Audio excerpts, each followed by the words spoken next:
আজকে যে প্রলোভনগুলো মানুষকে দেখানো হচ্ছে, এগুলো যে শুভঙ্করের ভাগি, এগুলো বুঝাবেন। আওয়ামী লীগের সময় 2022 সালে তারা কার্ড দিছিল, ফ্যামিলি কার্ড দিছিল, 1 কোটি কার্ড টিসিবি থেকে 10 কেজি চাল, এরপরে ডাল, এগুলো কিনতে পারবে। 1 কোটি কার্ড তারা দিছিল 2022 সালে।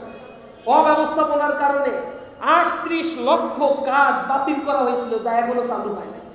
যে 62 লক্ষ কার্ড চালু রয়েছে, এই কার্ডগুলো কাদের কাছে গিয়েছিল এগুলা কি বলা লাগবে? সব ইউনিয়ন পর্যায় পর্যন্ত আওয়ামী লীগের লিডারদের কাছে এই কার্ড গিয়েছে। এই কার্ডগুলো তারা আবার বিক্রি করছে। টিসিবির পণ্য নেওয়ার জন্য যে টেন্ডার, যে টিসিবির ট্রাকগুলো, এগুলো সব তার দলকানা নেতা কর্মীদের মধ্যে ডিস্ট্রিবিউট করা হয়েছে।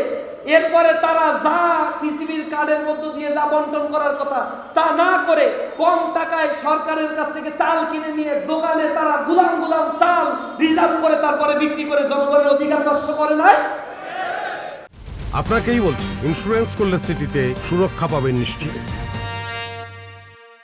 সৎ মানুষের হাতে ক্ষমতা না গেলে যতই প্রলোভন দেখাক না কেন, আর একটা নয়া বন্দোবস্তের দিকে তারা যাচ্ছে। কিভাবে এই দেশকে আবার লুটপাট করবে তার ফন্দি তারা এখন আছে।